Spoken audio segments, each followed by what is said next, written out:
Welcome back to our YouTube channel medical and nurses. मेरा नाम है कीर्ति और आज हम पीडियाट्रिक के बहुत ही इंपॉर्टेंट एमसीक्यूज पढ़ने वाले हैं। तो जो लोग नए हैं प्लीज़ चैनल को सब्सक्राइब करके बेल आइकन बटन को प्रेस करके रखें। एंड वन मोर थिंग, हमारी ऑफिशियल ऐप है जो लॉन्च कर दी गई है प्ले स्टोर में, आपको मेडिकल एंड नर्सेस सबके नाम से मिल जाएगी। तो वहाँ पर जाकर आपको पूरे previous year paper, challenging quiz and model paper all over things हैं जो अवेलेबल हैं। तो प्लीज़ मेडिकल एंड नर्सेस सबकी ऑफिशियल ऐप को डाउनलोड कीजिए एंड आपके जो भी रिव्यू हैं, कमेंट हैं, वो सभी दे सकते हैं। तो यहाँ पर जो भी हम चाइल्ड हेल्थ नर्सिंग के और पीडियाट्रिक के एमसीक्यूज़ पढ़ेंगे, तो जिनका भी next month Navodaya Vidyalaya, AIIMS Patna, DMER और अपकमिंग जितने भी स्टेट में सीएचओ के एग्ज़ाम हो रहे हैं, उन सभी में ये क्वेश्चन है जो हेल्पफुल रहेंगे।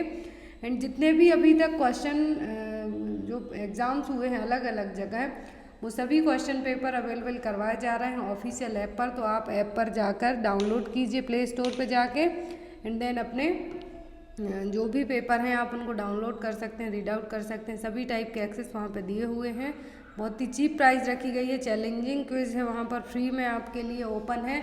जो क्विज यहाँ पे ऐड किए जाते हैं यूट्यूब में हमारे चैनल पर, उनसे डिफरेंट क्विज वहाँ पर भी ऐड किए जाते हैं, जिससे आपके डेली यदि 30 क्वेश्चन आप यहाँ पे पढ़ते हैं तो 20 से 25 क्वेश्चन वहाँ पे भी आपको अरेंज किए जाते हैं, जो कि आपके अपकमिंग एग्जाम में बहुत ही ज़्यादा हेल्पफुल रहने वाले हैं।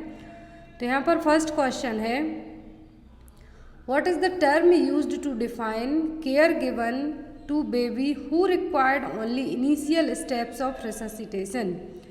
तो क्या टर्म है जो यहाँ पर यूज़ किया जाएगा जिस बेबी को ओनली इनिशियल स्टेप की ज़रूरत है रिससिटेशन में। ऑप्शन में routine care, observation care, post resuscitation care या फिर नन ऑफ द अबव। तो यहाँ पर लेवल और स्टेप रहेंगे रिससिटेशन के बेबी में। जब हम केयर देने वाले हैं बेबी को, तो उसको ओनली इनिशियल स्टेप की ज़रूरत है, उसको पूरी प्रोसेस की ज़रूरत नहीं है, ओनली इनिशियल स्टेप्स की ज़रूरत है। तो क्या है जो टर्म यहाँ पे यूज़ किया जाएगा? तो ऑप्शन में routine care, observation care, post resuscitation care या फिर नन ऑफ द अबव। तो जो यहाँ पर टर्म यूज़ किया जाएगा कि उसको ओनली इनिशियल स्टेप्स की ज़रूरत है, तो वो होगा ऑब्जर्वेशन केयर। ये देखिए यहाँ पर, तो जब भी आप बेबी को रिससिटेशन देने वाले हो, न्यूबॉर्न बेबी को, तो हमारी जो फर्स्ट प्रायोरिटी होती है उनमें हमें हीट लॉस को प्रिवेंट करना होता है, क्योंकि इससे हाइपोथर्मिया के चांसेस बढ़ जाते हैं। और एक क्वेश्चन और आपका बनता है कि न्यूबॉर्न बेबीज़ में जो सबसे ज़्यादा डेथ होने का कारण होता है वो क्या होता है? हाइपोथर्मिया। सबसे ज़्यादा जो न्यूबॉर्न बेबी की डेथ होती है किसके कारण होती है? हाइपोथर्मिया के कारण। तो हम उसी को सबसे पहले हीट लॉस प्रिवेंशन करना है हमें, देन हमें रिससिटेशन की प्रोसेस को स्टार्ट करना होगा। तो फर्स्ट यहाँ पर जो देखिए इनिशियल स्टेप दिए हुए रिससिटेशन के क्या होंगे? First one is heat loss prevention. तो हीट लॉस को प्रिवेंट करने के लिए हम क्या करते हैं? बेबी को वार्मर में रखेंगे, ड्राई करेंगे एंड वेट टॉवल को रिमूव करेंगे। तो ये फर्स्ट आपकी जो इनिशियल स्टेप में आएगा वो क्या होगा आपका, कि बेबी को हमें हीट लॉस से प्रिवेंट करना है। और जब हीट लॉस के कारण सबसे ज़्यादा जो बेबीज़ में डेथ होती है, तो रीज़न क्या बन जाता है? हाइपोथर्मिया। बेबी का टेम्परेचर लो हो जाता है, बॉडी टेम्परेचर। नेक्स्ट आता है ओपनिंग ऑफ एयरवे। एयरवे को ओपन करने के लिए क्या किया जाता है? Position the infant suctioning mouth then nose. तो ऐसा क्यों किया जाता है कि पहले माउथ से सक्सनिंग की जाती है देन आफ्टर नोज से, ताकि बेबी जो भी सीक्रेशन हो माउथ का वो एस्पिरेट ना कर पाए। इसीलिए हमेशा सक्सनिंग फर्स्ट माउथ देन है जो नोज से की जाती है बेबीज़ में। If needed intubate and suctioning the trachea. यदि ज़रूरत पड़े तो इंट्यूबेट करना है एंड ट्रैकिया से भी सक्सनिंग करनी है। फिर है असेसमेंट ऑफ द बेबी, जिसमें ब्रीदिंग, हार्ट रेट और कलर, ये सभी चीज़ें हमें चेक करनी है। तो यदि इनिशियल स्टेप पूछा है तो क्या होगा? ऑब्जर्वेशन केयर देनी है हमें, जो कि ये सभी है यहाँ पर। तो यहाँ पर आपका जो अकॉर्डिंग टू क्वेश्चन के आएंगे तो आंसर होगा ऑब्जर्वेशन के। और यदि बेबी में आपको इनिशियल स्टेप पूछते हैं रिससिटेशन के, तो फर्स्ट होता है कि हमें हीट लॉस प्रिवेंट करना है, सेकंड एयरवे को क्लियर करके रखना है जिसमें हमें सक्सनिंग करवानी है first mouth then after nose. And ऐसा क्यों करते हैं? ताकि बेबी के मुंह में जो भी ओरल कैविटी में जो भी एमनियोटिक फ्लूइड आया हुआ है या फिर कुछ अदर सीक्रेशन हो रहा है उनको एस्पिरेट ना कर पाए। देन आफ्टर हमें बेबी को असिस करना है किन चीज़ों के लिए? Breathing, heart rate and colour के लिए। नेक्स्ट है यहाँ पर, what is the number of feeding tube used to feed newborn. Newborn baby के लिए किस नंबर की फीडिंग ट्यूब यूज़ की जाएगी? ऑप्शन में 6, 8, 9 या फिर 10। तो जैसे हमने जो आईवी कैन्यूला की साइज़ पढ़ी है बेबीज़ में, अलग अलग जो कैन्यूला साइज़ यूज़ की जाती है बेबी में, एडल्ट में, ओल्डर एज में, सेम है यहाँ पर फीडिंग ट्यूब को लेके कि न्यूबॉर्न बेबी में फीडिंग ट्यूब किस नंबर की यूज़ होगी। तो जो ट्यूब यूज़ होगी वो होगी 6 नंबर की। ये देखिए यहाँ पर अलग अलग कलर्स की और अलग अलग साइज़ की ट्यूब बताई हुई हैं। तो बेबीज़ में जो ट्यूब यूज़ की जाती है वो होती है ग्रीन कलर की 6 नंबर ट्यूब है जो यहाँ पर यूज़ की जाती है। Next is in how many days umbilical cord falls in normal full term healthy newborn. तो यदि normal healthy full term newborn है तो उसकी अम्बिलिकल कॉर्ड अपने आप से कब गिर जाएगी, ड्राई होके जब अम्बिलिकल कॉर्ड है जो अम्बिलिकस से अलग हो जाती है तो कब हो जाती है अपने आप। तो फुल टर्म और हेल्दी न्यूबॉर्न बेबी की बात हो रही है। तो जो फुल टर्म बेबी होते हैं आफ्टर 37 वीक के बाद डिलीवर होते हैं, हेल्दी भी हैं, उनका बर्थ वेट कितना होता है 2.5 kg से ज़्यादा रहेगा। तो यहाँ पर उनकी जो अम्बिलिकल कॉर्ड है कितने दिनों के अंदर है जो अपने आप फॉल डाउन होगी। ऑप्शन में 2 to 3 days, 3 to 5 days, more than 7 days या फिर मोर देन 14 days। तो जो नॉर्मली फॉल डाउन होती है अम्बिलिकल कॉर्ड वो होती है 3 to 5 days में। जनरली 3 to 5 days में हेल्दी न्यूबॉर्न बेबीज़ में हो जाती है, बट कभी कभी मोर देन 7 days तक का टाइम लग जाता है जब बेबी की सिचुएशन ठीक ना हो। बट यहाँ पर टर्म हेल्दी न्यूबॉर्न की बात की जा रही है तो ये 3 से 5 दिन में अपने आप गिर जाती है। Next is good attachment sign of breast feeding are all except. तो यहाँ पर अम्बिलिकल कॉर्ड को लेके बहुत सारे क्वेश्चन एग्जाम में आते हैं। तो आज ये सभी क्वेश्चन अम्बिलिकल कॉर्ड के 10 क्वेश्चन आपको जो ऐप है चैलेंजिंग क्विज रहेंगे उसमें आपको ऐड किए जाएंगे इवनिंग में। वहाँ पर डेली आपको चैलेंजिंग क्विज के लिए टाइम स्लॉट दिया जाता है जिसमें आप रजिस्टर करके वहाँ पर क्विज है जो खेल सकते हैं। तो आज के वहाँ पर 2 टॉपिक रहने वाले हैं, एक तो है अम्बिलिकल कॉर्ड को लेके जितने भी क्वेश्चन बनेंगे वो रहेंगे। तो यहाँ पर मैं आपको अभी बता देती हूँ कि एटलीस्ट 10 क्वेश्चन तो रहेंगे ही वहाँ पर अम्बिलिकल कॉर्ड से जो आपके एग्जाम में हमेशा आते हैं। एंड जो नेक्स्ट टॉपिक भी रहेगा इसमें वो आपका फार्माकोलॉजी से रहेगा। तो दोनों चैलेंजिंग क्विज आज ही आपके रहेंगे, तो प्लीज़ ऐप को डाउनलोड करके क्विज है जो ज़रूर खेलिए। नेक्स्ट क्वेश्चन है यहाँ पर good attachment sign of breast feeding are all except. तो ब्रेस्ट फीडिंग जब बेबी ब्रेस्ट फीड करता है तो गुड अटैचमेंट साइन क्या है, मतलब कि बेबी प्रॉपर तरीके से ब्रेस्ट फीड कर पा रहा है या नहीं। तो यहाँ पर सभी हैं किसी एक को छोड़कर। ऑप्शन में है babies mouth widely open, lower lip turn inward, babies chin touch the breast, majority of areola is inside babies mouth. तो यहाँ पर जो गुड अटैचमेंट साइन होते हैं जब बेबी ब्रेस्ट फीड करता है तो सभी हैं बट किसी एक को छोड़कर, मतलब कि कोई एक साइन है जो नहीं है। तो गुड अटैचमेंट साइन हमेशा एग्जाम में आता है आपके लिए, ज़रूरी नहीं है सेम ऑप्शन हो, ऑप्शन चेंज हो सकते हैं। तो जो यहाँ पर नहीं होगा वो होगा lower lip turn inward, generally outward होता है। तो यहाँ पर आपका आंसर क्या होगा, बी। ये देखिए बेबी जब ब्रेस्ट फीड करता है तो गुड अटैचमेंट साइन में क्या होगा कि जब ब्रेस्ट फीड करेगा तो पेन फ्री होगा, आपको पेन नहीं होगा। नोज़ है जो ब्रेस्ट के बिल्कुल ही क्लोज रहेगी। सकिंग पैटर्न होगा, बेबी कंटिन्यूसली सक करेगा बट वो कुछ सेकंड के लिए स्टॉप होगा एंड देन फिर से दोबारा सक करेगा। Your baby has a large mouth full of breast. Baby जब हंग्री होगा, भूखा होगा तो पूरा फुल माउथ है जो अपना ओपन करेगा। चिन फर्मली टचिंग द ब्रेस्ट, जो चिन है वो ब्रेस्ट को टच करेगी। फुल राउंडेड चीक्स रहेंगे and baby finishes feed and comes of breast on. तो बेबी जब फीड कर लेगा देन आफ्टर जो ब्रेस्ट है वो दोबारा से मिल्क का प्रोडक्शन है जो यहाँ पर स्टार्ट हो जाता है। और जो ब्रेस्ट मिल्क होता है उसका जो फिजियोलॉजी होती है वो डिपेंड करती है सकिंग रिफ्लेक्स पर। बेबी जितना ज़्यादा सक करेगा ब्रेस्ट मिल्क उतना ही ज़्यादा बनेगा, डेवलप होगा। तो यहाँ पर आपको ये चीज़ भी याद रखनी है। तो यहाँ पर जो गुड अटैचमेंट साइन हैं कौन कौन से हैं कि सकिंग पैटर्न, नोज़ क्लोज रहेगी, लोअर लिप टर्न आउटवर्ड होंगे ना कि इनवर्ड होंगे, एंड बेबी की जो नोज़ है ब्रेस्ट के बिल्कुल पास में होगी, गाल है बेबी के जो ब्रेस्ट को टच करेंगे। नेक्स्ट क्वेश्चन है यहाँ पर आफ्टर 6 months ऑफ एज, तो 6 महीने की एज के बाद क्या करना है हमें। ऑप्शन में है breast feeding should be stopped and complementary feeding should be started, continue breast feeding and no complementary feeding, continue breast feeding, start complementary feeding या फिर स्टॉप द ब्रेस्ट फीडिंग। तो आफ्टर 6 मंथ की age के बाद है जो क्या किया जाता है, जब बेबी की एज 6 महीने हो जाती है तो डॉक्टर क्या एडवाइस करते हैं कि बेबी को कुछ सॉलिड मतलब कि सेमी लिक्विड टाइप का फूड है जो स्टार्ट कीजिए, और वो प्रोसेस क्या कहलाती है, वेनिंग और कॉम्प्लीमेंट्री फीडिंग। तो आफ्टर 6 मंथ की एज के बाद हमें ब्रेस्ट फीड तो कंटिन्यू रखना ही है, बट साथ में कुछ कॉम्प्लीमेंट्री फीडिंग, वीनिंग का मतलब होता है कि कुछ खाने के आइटम्स भी बेबी को स्टार्ट करवाना है। ऐसा नहीं कि सडनली आप उसको रोटी या फिर राइस खिलाना स्टार्ट कर दें। उसको बेबी को जब कॉम्प्लीमेंट्री फीडिंग स्टार्ट की जाती है तो 1 स्पून और 2 स्पून तक है जो आइटम्स यूज़ किए जाते हैं, दाल दे सकते हैं, खिचड़ी दे सकते हैं। तो ये प्रोसेस क्या कहलाती है, वेनिंग। और ब्रेस्ट फीडिंग है जो पॉसिबल हो तो 2 साल तक है जो बेबी को ब्रेस्ट फीडिंग है जो करवाना चाहिए, बट साथ में कॉम्प्लीमेंट्री फीडिंग एंड और वेनिंग है जो स्टार्ट करना चाहिए। नेक्स्ट है यहाँ पर, below what weight hepatitis B vaccine is not recommended to be given. तो हेपेटाइटिस बी वैक्सीन है यदि एडमिनिस्टर करना है तो यदि वेट कितने से कम हो तब हमें हेपेटाइटिस बी वैक्सीन नहीं देनी है।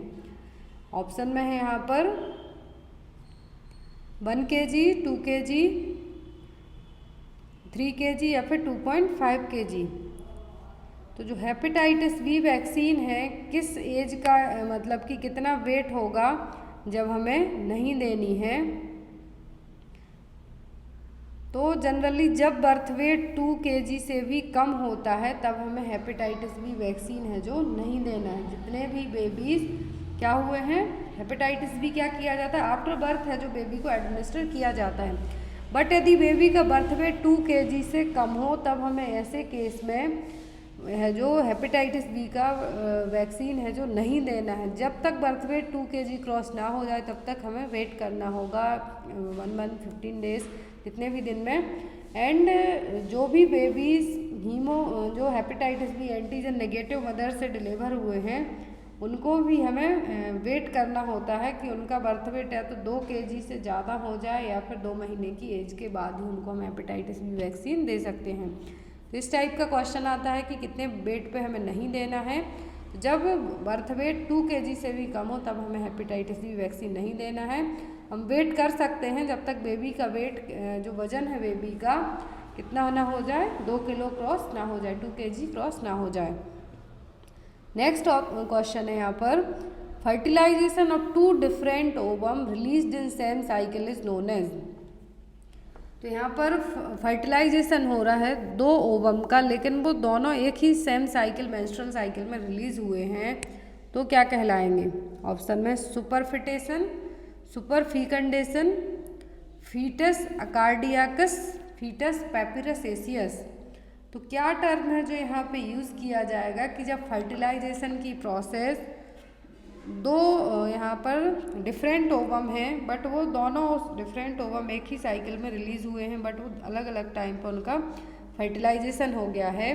तो ऑप्शन में है यहाँ पर सुपरफिकंडेशन, सुपरफिटेशन, फीटस अकार्डियासिस या फिर फीटस पैप्रिसेसियस। तो जो यहाँ पर टर्म यूज़ किया जाएगा वो होगा सुपरफिकंडेशन, क्योंकि यहाँ पर 2 different ovum but same cycle है तो सुपरफिकंडेशन। और इनमें देखिए जो बेबी होंगे, मैं आपको बता दूं कि जो सुपरफिकंडेशन के बेबी होंगे उनमें जो आपके लिए देखने को मिलेगा कि एक बेबी की एज है जो 30 जो फीटस होगा, क्योंकि सेम मेंस्ट्रुअल साइकिल में रिलीज़ हुए हैं बट उनका फर्टिलाइजेशन हो गया है, तो वो एक बेबी होगा 34 वीक का, दूसरा होगा 38 वीक का फीटस। तो यहाँ पर नेक्स्ट जो यहाँ पर अदर ऑप्शन है सुपरफिकंडेशन का मतलब है कि एक सेम साइकिल में 2 ओवम क्या हुए हैं, फर्टिलाइज हुए हैं। सुपरफिटेशन का मतलब होता है fertilization of ovum in different cycle. तो यहाँ पर सुपरफिकंडेशन में बेबी क्या रहेंगे, उनकी जो एज है वो सेम होगी बट जो सुपरफिटेशन में क्या होंगे, बेबी की एज है डिफरेंट होगी, 1 महीने या फिर 2 महीने का है जो एज गैप इनमें रहेगा। यहाँ पर इमेज भी दी हुई है सुपरफिटेशन के लिए है कि fertilization of 2 ovum in different cycle, 2 अलग अलग मेंस्ट्रुअल साइकिल में क्या हुआ है, फर्टिलाइजेशन हुआ है ओवम का। तो इस टाइप से जो ग्रोथ होगी फीटस की वो ये होगी। नेक्स्ट है यहाँ पर cord prolapse is defined as, तो कॉर्ड प्रोलैप्स का मतलब यहाँ पर क्या है, when size of cord is short, cord having multiple infection condition, cord is located outside the vulva, cord is lying inside the vagina. तो कॉर्ड प्रोलैप्स है जो अम्बिलिकल कॉर्ड प्रोलैप्स है, इसका मतलब क्या होगा कि कॉर्ड है जो आउटसाइड द वुल्वा और वेजाइना के बाहर है। ये मोस्ट कॉमन पोस्टपार्टम हेमरेज के बाद जो सिचुएशन डेवलप होती है यूट्राइन एटोनिसिटी के कारण कॉर्ड प्रोलैप्स होने के चांसेस ज़्यादा होते हैं। जब जो पोजीशन देते हैं हम फीमेल को क्या देते हैं, वो देते हैं हम ट्रेंडलैंडबर्ग position.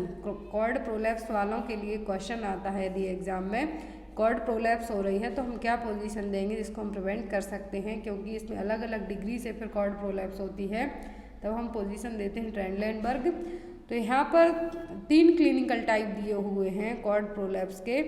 Overt cord prolapse, that means the cord lies inside the vagina और outside the vulva following rupture of the membrane, जो कि मोस्ट कॉमन टाइप की कॉर्ड प्रोलैप्स है। दूसरा है कॉर्ड और funic presentation, the cord is slip down below the presenting part and is felt lying in the intact bag of membrane, the umbilical cord can be palpated on vaginal examination. तो इस type के case में क्या होगा कि cord है जो slip down हो जाएगी, प्रेजेंट जो बेबी का प्रेजेंटिंग पार्ट है डाउन साइड वहाँ पर, बट एम्नियोटिक बैग के पास में।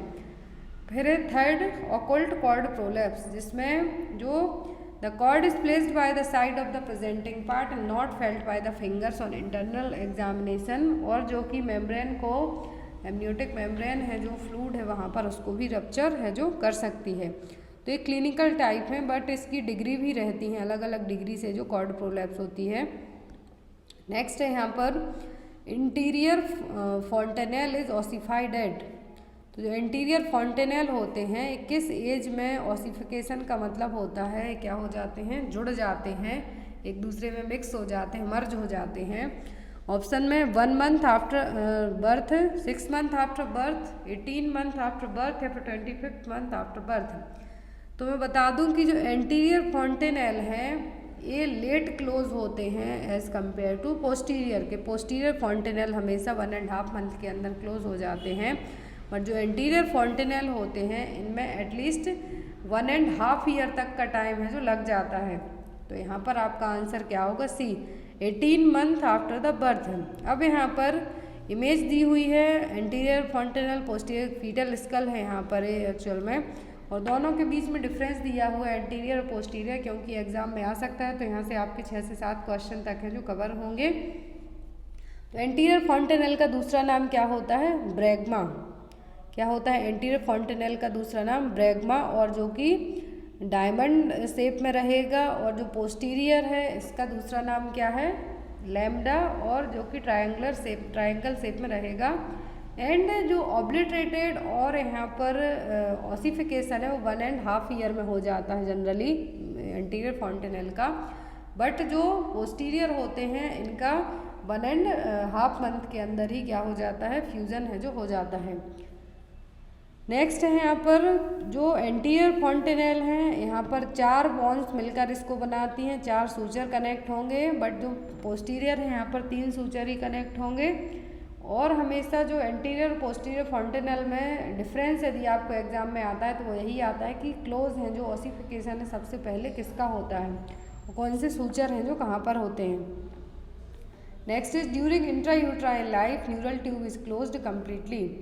तो जो इंट्रायूट्राइन लाइफ में जो न्यूरल ट्यूब होते हैं वो कब क्लोज हो जाते हैं, ऑप्शन में है on very first day, on 5th day, by 11th day या फिर by 4th to 5th day. जो न्यूरल ट्यूब होते हैं इंट्रायूट्राइन लाइफ में कब क्लोज हो जाते हैं, तो generally 4th to 5th day में क्या होते हैं, क्लोज होते हैं। तो यहाँ पर आपका आंसर क्या होगा, D. 4th to 5th day में जो न्यूरल ट्यूब डेवलप कंसीव करने के बाद जो न्यूरल ट्यूब डेवलप होते हैं इंट्रायूट्राइन लाइफ में 4 से 5 दिन में ही क्या हो जाते हैं, क्लोज हो जाते हैं। न्यूरल ट्यूब डिफेक्ट को प्रिवेंट करने के लिए फॉलिक एसिड दिया जाता है। क्यों? ताकि न्यूरल ट्यूब डिफेक्ट की सिचुएशन डेवलप ना हो। इसीलिए स्टार्टिंग से ही इनको, यदि आपने 3 महीने के बाद फॉलिक एसिड लेना स्टार्ट किया तो वो न्यूरल ट्यूब डिफेक्ट से प्रिवेंट नहीं कर पाएगा। तो यहाँ पर एज सून एज पॉसिबल, या तो आपने कंसीव किया हो तभी, या फिर आप कंसीव करना चाहे तो उसके पहले से ही फॉलिक एसिड ले सकते हैं। तो यहाँ पर न्यूरल ट्यूब कब क्लोज हो जाती हैं? 4 to 5th डे में यूट्राइन लाइफ में। न्यूरल ट्यूब डिफेक्ट को प्रिवेंट करने के लिए फॉलिक एसिड दिया जाता है कंसीव करने से लेके, या फिर आप कंसीव करना चाहते हैं जब से। एंड न्यूरल ट्यूब डिफेक्ट में अल्फा फीटोप्रोटीन का लेवल है जो क्या होता है? हाई होता है। Next is recommended disinfectant specific to killing the corona viruses. तो कोरोना वायरस को मारने के लिए कौन सा डिसइंफेक्टेंट है जो स्पेसिफिक होगा? ऑप्शन में कार्बोलिक एसिड, लाइजॉल, फिनाइल या फिर सोडियम हाइपोक्लोराइड। तो जो यहाँ पर स्पेसिफिकली HIV के लिए भी यूज़ होता है, कोरोना वायरस के लिए भी होगा, सार्स के लिए भी होगा। तो डिसइंफेक्टेंट क्या है? Sodium hypochloride. ये क्वेश्चन जब कोरोना स्प्रेड होना स्टार्ट हुआ था तो उस टाइम पर जितने भी एग्ज़ाम हुए उनमें बहुत ज़्यादा ये क्वेश्चन आया है। Next is visual equity reach adult equity by the age of. तो जो विजुअल इक्विटी होती है 20/20, तो एडल्ट एज तक बच्चों में कब पहुंच जाती है? किस एज तक पहुंच जाएगी? ऑप्शन में 7 ईयर, 9 ईयर, 5 ईयर या फिर 3 ईयर। तो visual equity reach adult equity by the age of 7 year. तो बच्चों की और बड़ों की जो एडल्ट एज में जो क्षमता होगी वो 7 साल तक बराबर हो जाएगी। और जो यहाँ पर चार्ट दिया हुआ है क्या? स्नेलन चार्ट है जो कि 20 फीट दूर रह के है जो क्या किया जाता है? पढ़ा जाता है। यदि डिस्टेंस पूछते हैं पर्सन और स्नेलन चार्ट के बीच का, तो 20 फीट फार अवे डिस्टेंस जो यूज़ किया जाता है नॉर्मल विजन चेक करने के लिए, विजुअल इक्विटी के लिए, तो कितना किया जाता है? 20 फीट। नेक्स्ट है यहाँ पर abstract thinking occur at the age of. Abstract thinking है जो कितनी एज तक बच्चों में देखने को मिलेगी? ऑप्शन में है 2 ईयर, 3 ईयर, 9 ईयर या फिर 12 ईयर। तो जो एब्स्ट्रैक्ट थिंकिंग होती है बच्चों में ये कब देखने को मिलेगी? तो ये जनरली देखने को मिलती है 3 साल की एज से। एब्स्ट्रैक्ट थिंकिंग का मतलब होता है कि बच्चे कोई भी ऑब्जेक्ट, प्रिंसिपल, कोई भी आइडिया जो कि फिजिकली प्रेजेंट नहीं है, मतलब और उन चीज़ों के बारे में वो आपको बता सकते हैं बच्चे। तो जनरली ये चीज़ बच्चों में 3 साल की एज में प्रॉपरली डेवलप हो जाती है। नेक्स्ट है यहाँ पर the antenatal diagnosis of all of the following condition is feasible except. तो यहाँ पर एंटीनेटल डायग्नोसिस के थ्रू हम सभी कंडीशंस को फाइंड आउट कर सकते हैं। बेबी में जो पॉसिबिलिटी है डिसीज़ होने की, तो सभी को एंटीनेटल डायग्नोसिस में ही हम फाइंड आउट कर सकते हैं, बट किसी एक को छोड़कर। ऑप्शन में है Huntington's Korea, down syndrome, severe combined immunodeficiency syndrome या फिर एनएन्सेफेली। तो डाउन सिंड्रोम, हंटिंगटन कोरिया, एनएन्सेफेली, इन सभी को हम एंटीनेटल डायग्नोसिस में फाइंड आउट कर सकते हैं।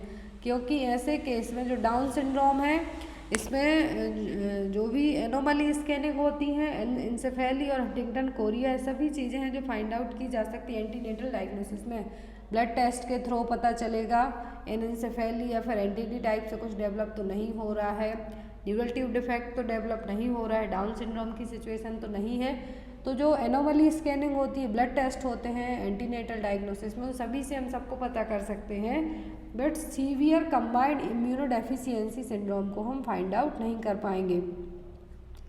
Next is white creamy substance on foetus is called.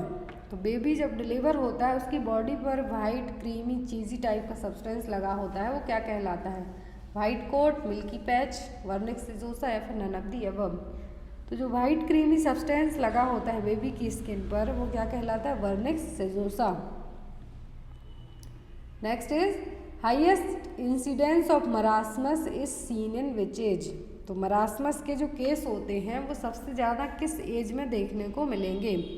Newborn babies में, इन्फेंसी में, स्कूल गोइंग चिल्ड्रन में या फिर टोडलर ग्रुप में।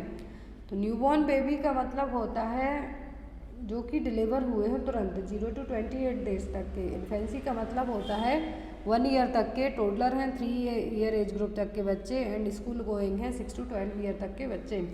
तो यहाँ पर मरासमस है जो किन में सबसे ज़्यादा देखने को मिलता है, तो वो है infancy age group. Marasmus generally less than 1 year age group के बच्चों में देखने को मिलेगा। और क्यों होता है, क्योंकि बहुत जल्दी वीनिंग स्टार्ट करने के कारण हो सकता है, और ये चीज़ जनरली जो भी लोग टाउन और सिटी में रहते हैं उनको होगा। क्वासियोरकर यदि पूछते हैं तो आपको टोडलर कहना है। यदि क्वासियोरकर पूछा जाता है यही इसी क्वेश्चन की जगह पर, यदि क्वासियोरकर पूछते हैं मरासमस की जगह कि किस एज ग्रुप के बच्चों को देखने में मिलेगा, तो ये मिलेगा टोडलर में, जिनकी एज 1 से 3 साल तक है। बट यदि मरासमस पूछा है तो मरासमस सबसे ज़्यादा इन्फेंसी, जिनकी एज 1 साल से कम है, उनमें देखने को मिलेगा। अब क्वासियोरकर जनरली जो भी लोग रूरल एरिया में रहते हैं उनमें देखने को मिलेगा, लेकिन जो मरासमस है सिटी, टाउन, अर्बन एरिया में देखने को मिलेगा। अब इनके बीच में एक छोटा सा डिफरेंस देख लेते हैं हम, एग्जाम में क्वेश्चन आ सकते हैं आपको। तो क्वासियोरकर हमेशा बच्चों में प्रोटीन की कमी के कारण होगा, मरासमस प्रोटीन और कैलोरी दोनों की कमी के कारण हो सकता है। और जनरली जो क्वासियोरकर की सिचुएशन है 6 मंथ से लेकर 3 साल तक के एज ग्रुप के बच्चों में होगी, तो यहाँ पर आपको टोडलर ही याद रखना है। और जो मरासमस की कंडीशन है वो जिन बच्चों की एज 1 साल से कम है उनमें होगी, और इनका मेन रीज़न होता है कि वीनिंग और कम्प्लीमेंट्री फूड है जो 6 मंथ के पहले ही कुछ लोग स्टार्ट करवा देते हैं, उनमें सबसे ज़्यादा होगा। सबक्यूटेनियस फैट है जो प्रिजर्व्ड होगा क्वासियोरकर के बच्चे में, जो यहाँ पर आप देख रहे हैं, एंड जो सबक्यूटेनियस फैट है मरासमस में नहीं होगा। एडिमा होगा क्वासियोरकर में, बट एब्सेंट किस में होगा, मरासमस में। मेजर डिफरेंस इन दोनों के बीच का, ribs are not very prominent. Exam में क्वेश्चन आता है क्वासियोरकर के बच्चों में रिब्स है जो प्रॉपरली उतनी बाहर की तरफ तो नहीं होंगी, बट मरासमस के बच्चे में आप देख सकते हैं पूरी रिब्स, इवन आप काउंट भी कर सकते हैं, इस तरीके से हो जाते हैं बच्चे। मसल वास्टिंग माइल्ड और एब्सेंट, मसल वास्टिंग माइल्ड होगी या फिर एब्सेंट होगी, क्योंकि इनमें इतनी ज़्यादा एडिमा हो जाता है, फैट डिपॉजिट हो जाता है कि दिखाई नहीं देगा कुछ। बट जो मसल वास्टिंग है मरासमस में बहुत ज़्यादा होगी।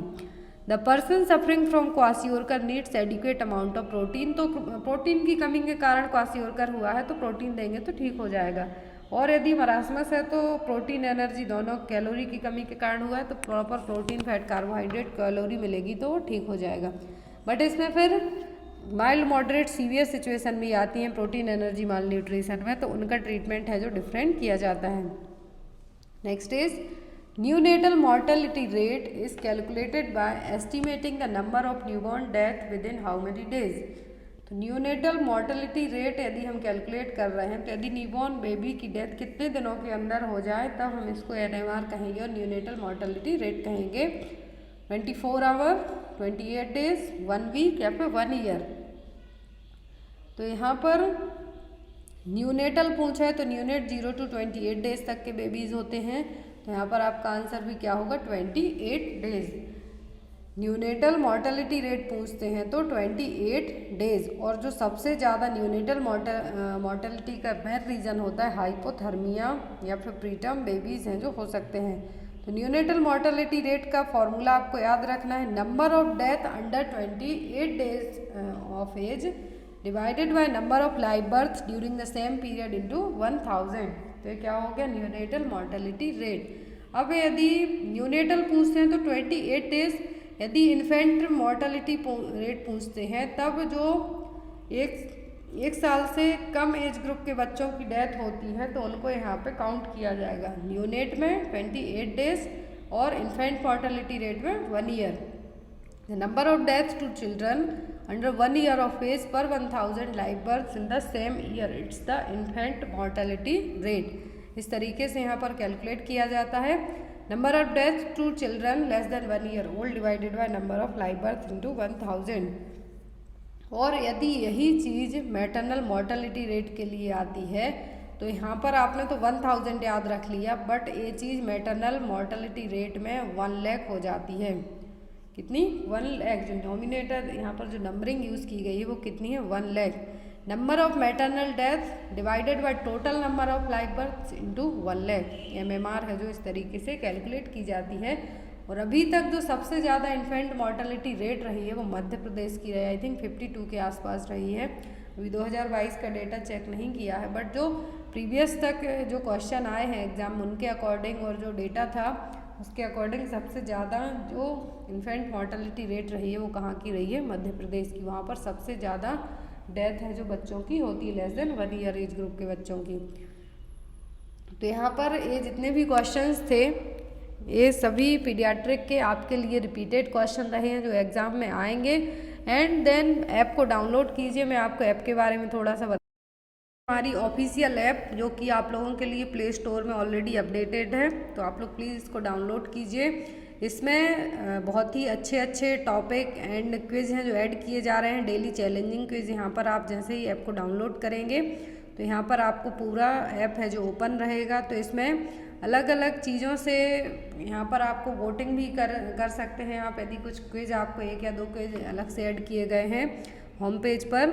एंड देन यहाँ पर आपको एक शॉप कैटेगरी भी रखी गई है जिसमें आप सभी पेपर को परचेस कर सकते हैं, क्विज खेल सकते हैं, क्विज चैलेंजिंग क्विज अलग डेली यहाँ पर 20, 25, 30 क्विज तक ऐड किए जाते हैं।